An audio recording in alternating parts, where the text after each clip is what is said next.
Hello students, good morning. आइए आज हम लोग 19वीं शताब्दी ईस्वी के महान व्यक्तित्व रहे स्वामी दयानंद सरस्वती जी के बारे में कुछ चर्चा करें। स्वामी दयानंद सरस्वती मित्रों, इनके बचपन का नाम मूल शंकर था। बहुत कंपटीशन में पूछता है दयानंद सरस्वती के बचपन का नाम क्या था, तो मूल शंकर था। इस बात को याद रखेंगे। इनका जन्म 1824 ईस्वी में 1824 ईस्वी में गुजरात में हुआ था। और लगे हाथ ये भी जान ले कि इनकी मृत्यु 1883 ईस्वी में अजमेर में हुई थी। ये दो पॉइंट बिल्कुल क्लियर कर लें। दयानंद सरस्वती जी से संबंधित लगभग 20 प्रश्नों का संकलन हम करके लाए हैं, जो कि किसी भी कंपटीशन में अति महत्वपूर्ण स्थान रखते हैं, जहां से क्वेश्चंस बराबर पूछे जाते हैं। तो हमने आपको बताया कि दयानंद सरस्वती जी के बचपन का नाम मूल शंकर था। इनका जन्म 1824 ईस्वी में गुजरात में हुआ था और इनकी मृत्यु 1883 ईस्वी में अजमेर में हुई थी। ये बात आप क्लियर कर लेंगे। कुछ खास पॉइंट्स हैं, हम आप उस पर चर्चा कर लें। ये 21 वर्ष की अवस्था में 21 साल की जब इनकी उम्र थी तो ये घर से निकल पड़े। तो रास्ते में इनकी मुलाकात स्वामी पूर्णानंद जी से हुई। स्वामी पूर्णानंद बहुत इंपॉर्टेंट नाम है, याद रखिएगा, जिन्होंने मूल शंकर को दयानंद सरस्वती नाम से विभूषित किया। यह बहुत इंपॉर्टेंट है। क्वेश्चन बना लेता है कि मूल शंकर को दयानंद सरस्वती नाम से विभूषित किसने किया था, तो आपको याद रखना है पूर्णानंद, स्वामी पूर्णानंद जी ने। बहुत इंपॉर्टेंट है। दूसरा पॉइंट इनका टॉपिक जो बहुत महत्वपूर्ण है वो आपको ध्यान देना है कि इनके जो गुरु थे, ये बहुत इंपॉर्टेंट है, वो मथुरा के रहने वाले थे, विरजानंद। बहुत इंपॉर्टेंट है। इनके गुरु का नाम था विरजानंद। ये बराबर क्वेश्चंस में पूछा जाता है। इन चीजों को हम बहुत ही खोज करके आपके सामने प्रस्तुत कर रहे हैं, जो कंपटीशंस में पूछे जाते हैं। बहुत सारी चीजों का ब्यौरा देने से कोई फायदा नहीं। ऐसी चीजें रखी जाएं जिसका महात्म्य है, कम बातों में ज्यादा मैटर आपको उपलब्ध हो जाए, उस पर चर्चा करेंगे। बहुत अच्छी बात है। अब हम कुछ पॉइंट्स पर चर्चा कर लें। आइए देखते हैं। इनकी एक पुस्तक है मित्रों, बहुत इंपॉर्टेंट है, सत्यार्थ प्रकाश।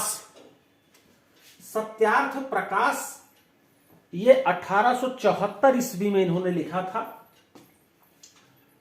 और इस पुस्तक के बारे में तो बहुत सारे बच्चे जानते हैं कि सत्यार्थ प्रकाश किसने लिखा या किसकी पुस्तक है, तो जानते ही हैं कि यह है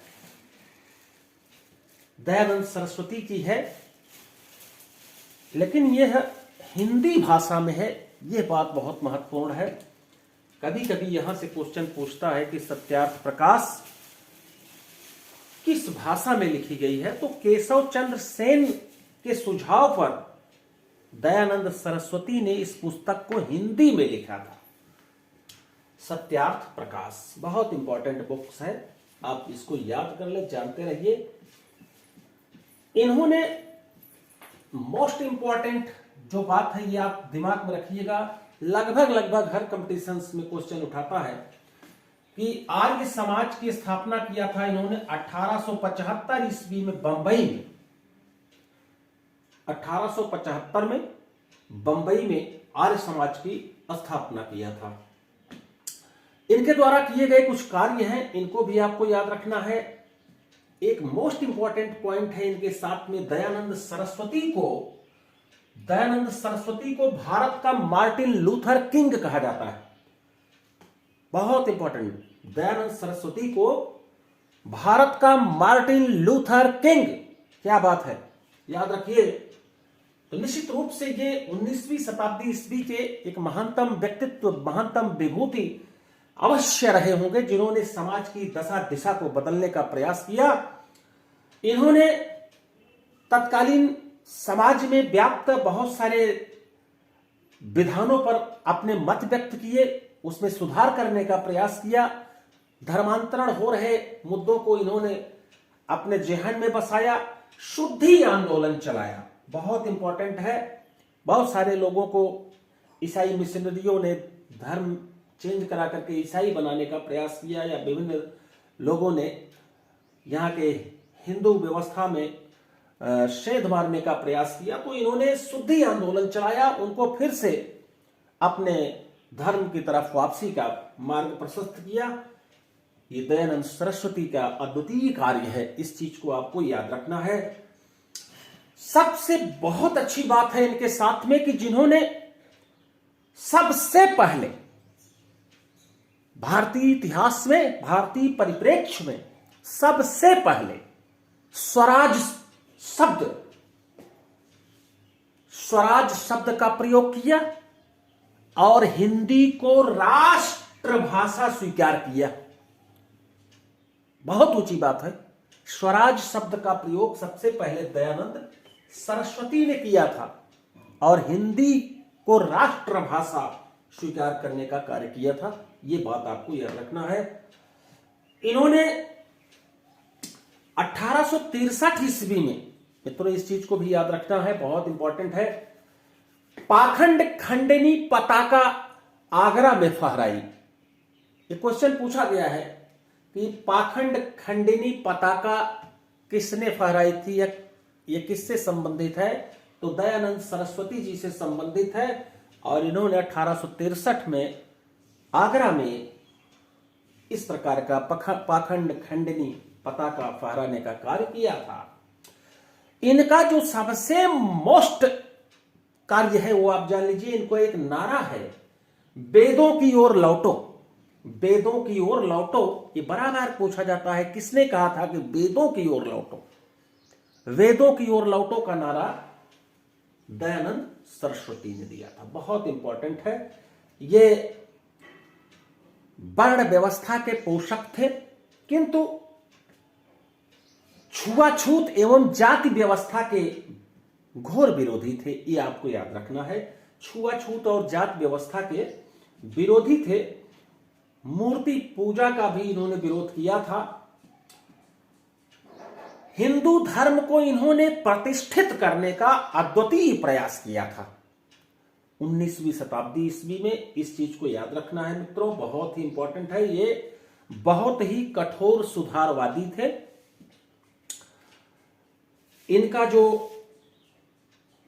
तत्कालीन सामाजिक व्यवस्था में नारियों की शिक्षा पर इन्होंने बहुत बल दिया था। स्त्री शिक्षा पर भी इन्होंने विशेष बल दिया। मित्रों इस चीज को याद रखिए, दयानंद सरस्वती भारतीय इतिहास के एक अद्वितीय व्यक्तित्व रहे हैं और इन्होंने हिंदू धर्म को प्रतिष्ठित करने का प्रयास किया,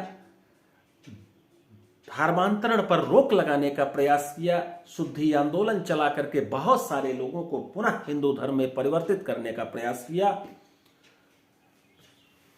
इस प्रकार से आज हमने कुछ खास बातें, इनकी पॉइंट आप याद रखिएगा। आर्य समाज की स्थापना 1875 बंबई, वेदों की ओर लौटो का नारा दिया। इसका तात्पर्य होता है कि वेदों की सत्ता में ये पूर्ण विश्वास करते थे। वेद अनुसार चलने की तरफ इनकी प्रेरणा थी।